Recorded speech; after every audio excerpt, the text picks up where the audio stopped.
안녕하세요. 투자에 인사이트를 더하는 주식 인사이트입니다. 지난 한 달 동안 증권주들이 무척 강한 흐름을 보였는데요. 특히 키움증권 주가가 눈에 띄게 상승했습니다.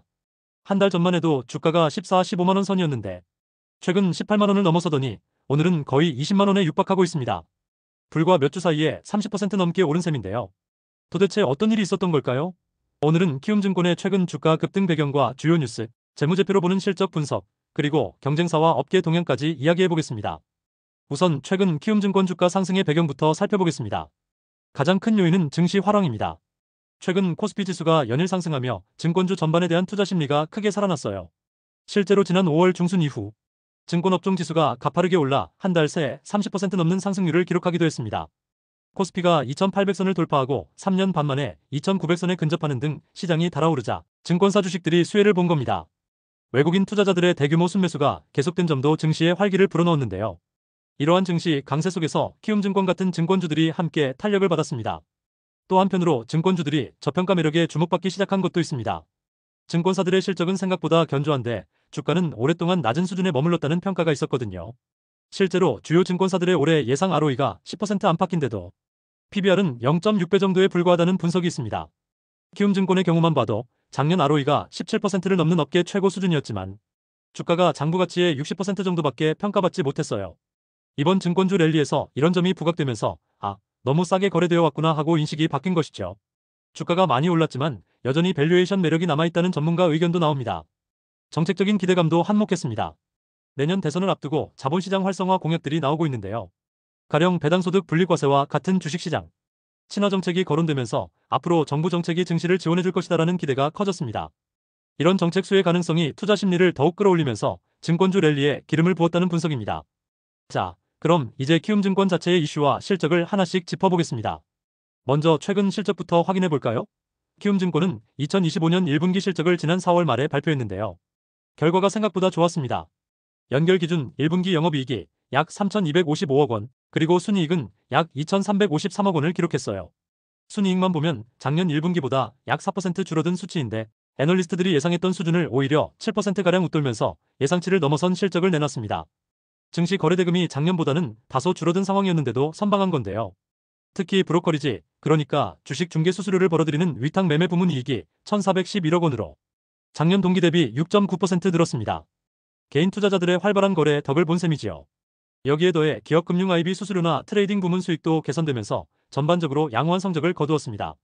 반면에 해외 주식 거래 수익성은 다소 아쉬운 부분이 있었어요.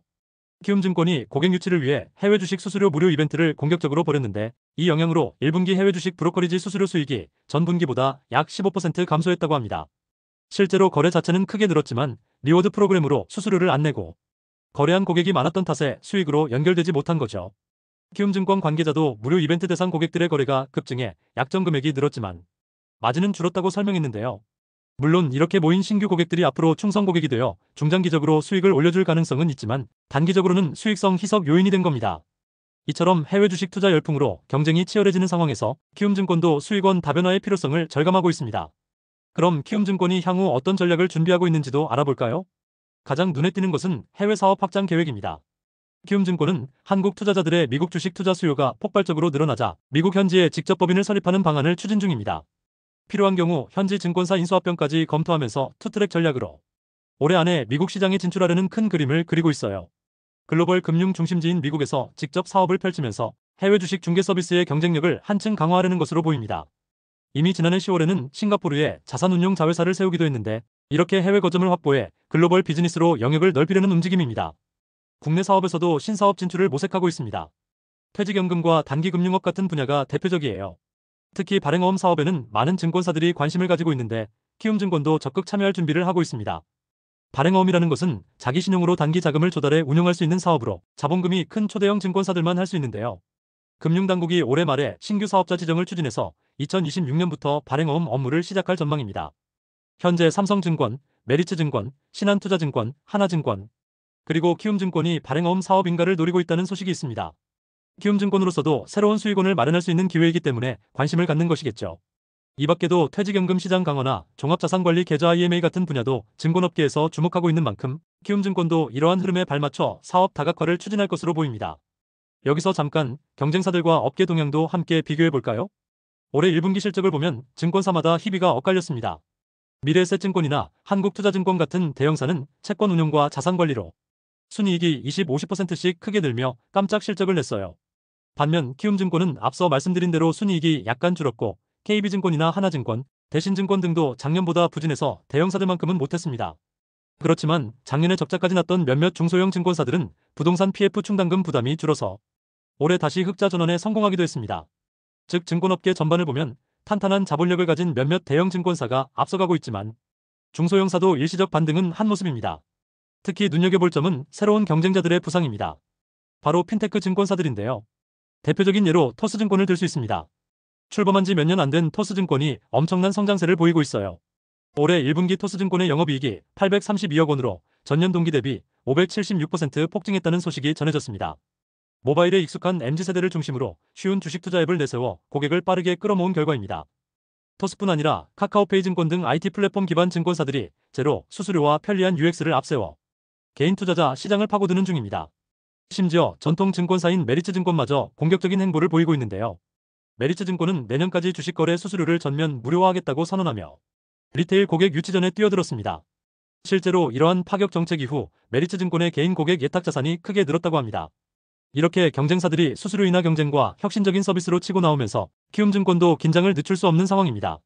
사실 키움증권은 그동안 국내 주식 브로커리지 1위라고 할 정도로 개인 투자자 시장을 장악해왔습니다.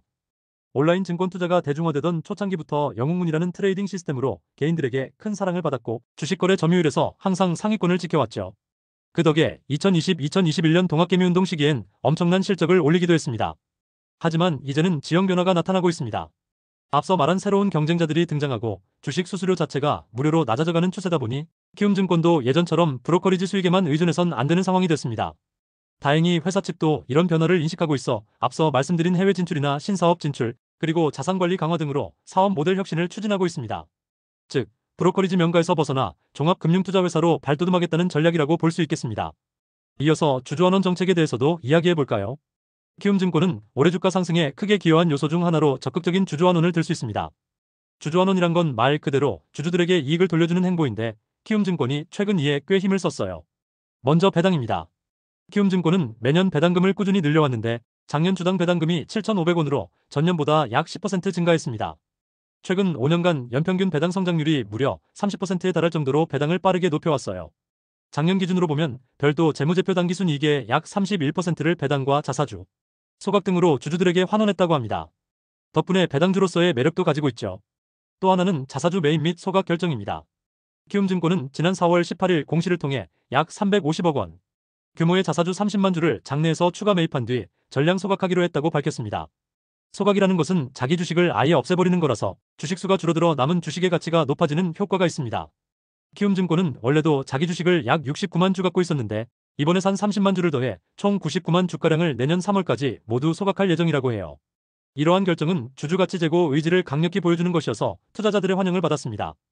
회사 측은 꾸준한 배당과 자사주 소각을 통해 주가 수익률, 배당 수익률을 합친 총주주 수익률 TSR을 높이는 데 힘쓰겠다고 밝혔습니다. 실제로 작년 키움증권의 TSR이 24%를 넘었다고 하네요. 이렇게 배당 확대와 자사주 소각 소식이 전해지면서 역시 키움증권이 주주들을 챙긴다는 긍정적 평가가 나왔고 주가에도 호재로 작용했습니다. 이번에는 키움증권을 둘러싼 리스크 요인도 한번 살펴보겠습니다. 아무리 좋은 기업이라도 유의해야 할 위험은 있기 마련인데요. 가장 크게 이슈가 됐던 것은 전산 시스템 장애 사태입니다. 4월 초에 키움증권의 거래 시스템이 무려 이틀 연속 먹통이 되는 사고가 발생했습니다. 4월 3일과 4일에 걸쳐 총 6차례에 걸쳐 주문이 제대로 처리가 안 되는 오류가 났고 누적으로 4시간 30분가량 시스템이 다운되었어요. 그 여파로 약 124만 건의 주문이 정상 처리되지 못했고 어떤 시간대에는 주문의 26% 이상이 실패하는 심각한 장애였습니다. 투자자 입장에선 내 주문이 체결이 안 되고 허공에 떠버린 거니까 크게 화가 날 수밖에 없죠. 실제로 이 일로 5천 건이 넘는 고객 불만 민원이 제기되었습니다. 키움증권 측도 사태의 심각성을 인지하고 피해 보상 방안을 검토하겠다고 밝혔습니다. 최대 30억 원의 고객 보상 예산을 마련해두고 개별 사례별로 보상 여부를 판단하고 있다고 해요. 심지어 주문 장애 시간에 손실을 본 투자자들에게는 상품권이나 현금 보상을 해주는 방안도 언급되었습니다. 적극 수습에 나선 것이죠. 그러나 이번 사고로 키움증권에 대한 신뢰가 일부 타격을 입은 것은 사실입니다. 주식 투자자들은 한순간의 시스템 불안 정도 크게 민감할 수밖에 없으니까요. 따라서 재발 방지 대책을 철저히 세우고 전산 인프라 안정성을 높이는 것이 향후 키움증권이 풀어야 할 중요한 과제로 남았습니다. 아무리 사업 다각화하고 실적이 좋아도 정작 매매 시스템이 불안하면 고객들이 등을 돌릴 수밖에 없으니까요. 키움증권도 이 점은 잘 알고 꾸준히 시스템 개선에 투자할 것으로 기대됩니다. 또 하나 짚고 넘어갈 위험 요소는 부동산 금융 관련 리스크입니다. 증권사들은 주식 중개만 하는 게 아니라 채권이나 부동산 금융도 많이 다루는데요. 그중 하나가 부동산 PF, 즉 프로젝트 파이낸싱입니다. 부동산 PF는 쉽게 말해 부동산 개발 사업에 대출을 해주고 이자를 받는 업무인데, 만약 부동산 경기가 나빠져서 프로젝트에 문제가 생기면 금융사가 충격을 받을 수 있어요. 키움증권도 PF 익스포저가 없는 건 아닌데 올 1분기에 부동산 PF 관련 우발 채무가 다소 늘어났다고 합니다. 숫자를 하나 말씀드리면 키움증권의 PF 등 부동산 관련 우발 채무 규모가 자기 자본 대비 작년 말 41.7%에서 올해 1분기 59.9% 수준까지 상승했다고 해요. 물론 당장 문제가 발생했다는 건 아니고 잠재적인 위험 수준입니다. 다만 이 비율이 높아졌다는 건 부동산 시장 상황에 따라 나중에 손실이 발생할 수 있는 가능성이 커졌다는 뜻이겠지요. 최근 부동산 시장이 둔화되면서 작년에 증권사들이 PF 때문에 고전한 적이 있었는데 아직 근본적으로 해소된 건 아니라서 이런 부분은 계속 관리가 필요합니다. 키움증권 역시 리테일 강자이긴 하지만 PF 등 기업 금융 쪽 비중도 있는 편이어서 해당 리스크를 잘 관리하는 게 중요할 거예요. 요약하자면 전산 리스크와 부동산 금융 리스크는 앞으로 투자자 입장에서 모니터링해야 할 대목입니다.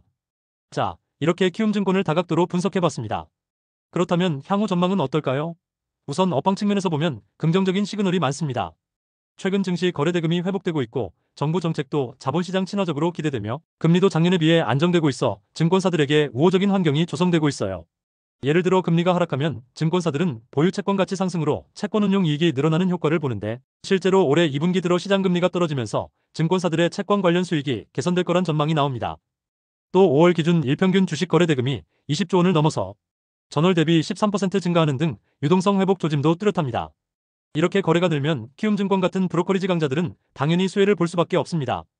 안영준 키움증권 애널리스트는 거래 가능 시간 확대 등으로 개인 투자자가 다시 증시로 유입되고 있고, 이에 따라 브로커리지 실적 호조가 예상된다면서 증권업종 전반에 대해 긍정적인 전망을 내놓기도 했어요. 실제로 키움증권을 비롯한 주요 증권사들의 주가가 이번 달 들어 52주 신고가를 속속 경신하고 있죠. 다만 단기 과열에 대한 경계감도 함께 가져가야겠습니다. 워낙 짧은 기간에 주가가 급하게 오른 터라 차익 실현 매물이 나올 수도 있고 조정이 올 가능성도 배제할 수 없는데요. 증권업종이 좋다고는 하지만 증시 변동성에는 늘 노출되어 있다는 점은 투자자라면 알고 계셔야 합니다. 시장 상황에 따라 증권주들은 업황의 레버리지를 받기도 하지만 반대로 민감하게 출렁일 수도 있죠. 전문가들은 중장기적으로 증권사들의 이익 전망은 양호하지만 지나친 단기 급등에 따른 조정은 언제든 올 수 있다고 조언하고 있습니다. 결국 투자 판단을 하실 때에는 키움증권의 탄탄한 기본 체력과 성장 전략, 그리고 방금 말씀드린 잠재 리스크 요인까지 종합적으로 고려해서 신중하게 접근하시기를 권해드립니다. 오늘은 이렇게 키움증권의 최근 주가 흐름과 여러가지 이슈들을 살펴봤는데요. 전통 강자에서 새로운 도전자들과 경쟁하며 변화해가는 키움증권의 모습이 흥미롭습니다. 시장의 평가도 그에 따라 움직이고 있고요. 앞으로도 상황이 어떻게 전개되는지 꾸준히 모니터링하면 좋겠습니다. 마지막으로 중요한 점 짚고 마무리하겠습니다. 영상 내에서 언급되는 정보는 투자 판단에 대한 조언일 뿐 투자의 최종 판단과 책임은 투자자 본인에게 있음을 알려드립니다. 투자에는 늘 위험이 따르니 유의하시고요. 오늘 준비한 내용은 여기까지입니다. 시청해주셔서 감사하고요. 이번 영상이 도움되셨다면 구독과 좋아요 부탁드립니다. 다음에 또 유익한 인사이트로 찾아뵙겠습니다. 감사합니다.